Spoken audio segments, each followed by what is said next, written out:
while soaked in Gatorade. Yeah. They screw up the kneel down. There's I didn't want to be that guy. No, nobody wants to be that guy. You look like you're trying to decipher your notes. Yeah, he's trying to call the next play. That's great. That's awesome. All right, let's get back to the Cowboys now. Fox Bet has Dallas as 7-point favorites over the Bills tomorrow. Many believing it's a must-win if Jason Garrett wants to keep his job. All right, Coach, how did the Cowboys get a win on Thanksgiving to save Jason Garrett's job? Well, I went back last night and I watched the Dallas-New England game again, and there were a lot of, I know we're concentrating on coaching, but there were a lot of plays that players could have executed much better than they did. And it wasn't really a function of coaching at that point. It was a function of effort at different times. It's not like when the punt was blocked that they didn't have a blocker on Slater. He just didn't finish the block. So is that a function of coaching, or is that a function of that player finishing the play? Dak Prescott on his interception, throwing off his back foot, not really anticipating the undercut. And there were a lot of examples of that throughout the game. So I think that as much as we want to say he has to coach better, the players also have a responsibility to look at themselves and go out and execute the things they're being asked to execute at a higher level. And I say this all the time, to whom much is given, much is expected. And they have given a lot to their key players. They have invested significant amount of money into players that should be playing at a much higher level than they are right now, and they've got some accountability. But from a scheme perspective, it's making Josh Allen beat him throwing the ball. That to me is where it starts, is they've got to stop the run. They've got to stop him from being a runner and hurting him that way, and force him to beat him throwing the ball. It's exactly the last point I want to expand on, because it's exactly right. And Josh Allen, to his credit, after being a turnover machine last year and at the beginning of this year, when the Bills played the Patriots, Josh Allen had three turnovers in that game, and he didn't even play the entire game because Matt Barkley came in that football game. But prior to last week, he had gone a month without turning the ball over. No picks, no fumbles. He had one turnover this past week. And so that is the easiest way to beat the Buffalo Bills, is get Josh Allen back into those bad tendencies. People talk about he has one of the strongest arms in football. It's absolutely true. And if you are in the first or second row, you might catch a souvenir football, because that strong arm is a wild arm than throwing the ball all over the football field. But he can beat you with his legs. They can beat you with either of their running backs, whether it's Singletary or the ageless Frank Gore, one of your favorite players ever, who, by the way, I don't even know if we mentioned it, just passed Barry Sanders on the all-time rushing list, third all-time. And the Bills, if they know you're passing, they can attack. So do not, everyone wants to avoid third and long. You particularly need to against Buffalo. And I know Coach probably thinks I'm always critical of coaches. I think McDermott has done a tremendous job in Buffalo. I think they have gotten through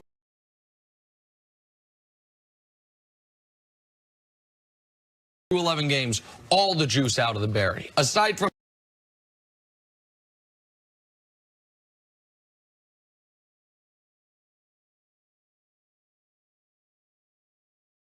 tremendous job in Buffalo. I think they have gotten through 11 games all the juice out of the berry. Aside from not blocking Matthew Slater on one attempted punt against the Patriots in week 5, I think it was, whatever week it was, there's one win they've left on the table, maybe, that Patriot game, where maybe they could have beaten them 10-9 had they picked up Slater on that. Aside from that, they have done as well as they could do given their talent. But Dallas's talent is so much greater if they dedicate themselves to running Ezekiel Elliott, to not getting in long down and distance circumstances, and recognize that treat Josh Allen the way you would, as silly as it sounds, honestly, the way you would Lamar, which is if he's going to beat us with his arm, we're going to be in trouble, but we are not going to let him scramble for first downs. Then Dallas at home in a gotta-have-it game should be able to be successful. You're right, and you would think that the coaching staff has learned over the last 2 weeks in particular, and Dak's been great, no question about it. But I think there are a lot of situations where they could have run the ball, should have run the ball, and they didn't. And they threw passes instead. Now, this week, get back to Zeke being the guy and run the ball, and then, you know, Dak play off him, and I think they'll be in good shape. Buffalo, I know their defense is very good. but I think they're the worst 8-win or 9-win team in the league. They haven't beaten a good team yet. Tennessee, they've beaten, but Tennessee was struggling when they played Buffalo. So if Jerry Jones was upset that you didn't beat New England in New England, I mean, he acted like they should have went in there and ransacked the Patriots. As upset as he was, he is going to be furious if they don't beat Buffalo on Thanksgiving. Yeah, I look at it. I don't think Dak has been great the last few weeks. I've seen a lot of throws that he should have made that he didn't make. And you look at the wide receivers, these guys are supposed to be a very talented group. They need to generate some plays as well. It's not all scheme. Scheme has a part of it, but you've got to be able to go out and execute what's being asked of you. And I haven't seen that on a consistent basis. And even screens. You would think that they'd be a good screen team, and the screens look sloppy against New England, and that gets frustrating. I give Brian Daboll, the offensive coordinator at Buffalo, a lot of credit, and he could potentially be a candidate in Dallas at some point because of his pedigree, the things that he's done, and he's taken Josh Allen and changed him from a turnover machine to someone that's emerging and getting a little bit better. And you mentioned to much who's given much is expected. Well, Amari Cooper hasn't been given the new contract yet, but he's certainly expecting one.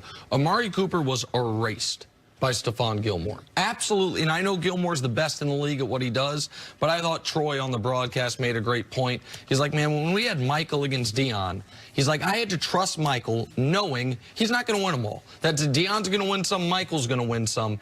And the reason I bring that up is Tre'Davious White, the corner in Buffalo, he might not be Stephon Gilmore, but man, he is damn close. And if I think they are going to look at the way the Patriots took away Amari Cooper with Stephon Gilmore and try to do the same thing with the corner Tre'Davious White against Amari Cooper in this game. Well, my frustration, too, watching the game was Dallas was in 12 personnel, 2 tight ends, 2 wide receivers, and New England was in a big safety defense. They put in a third safety, so it was borderline nickel defense, and Dallas couldn't run the ball as effectively as they should have against a smaller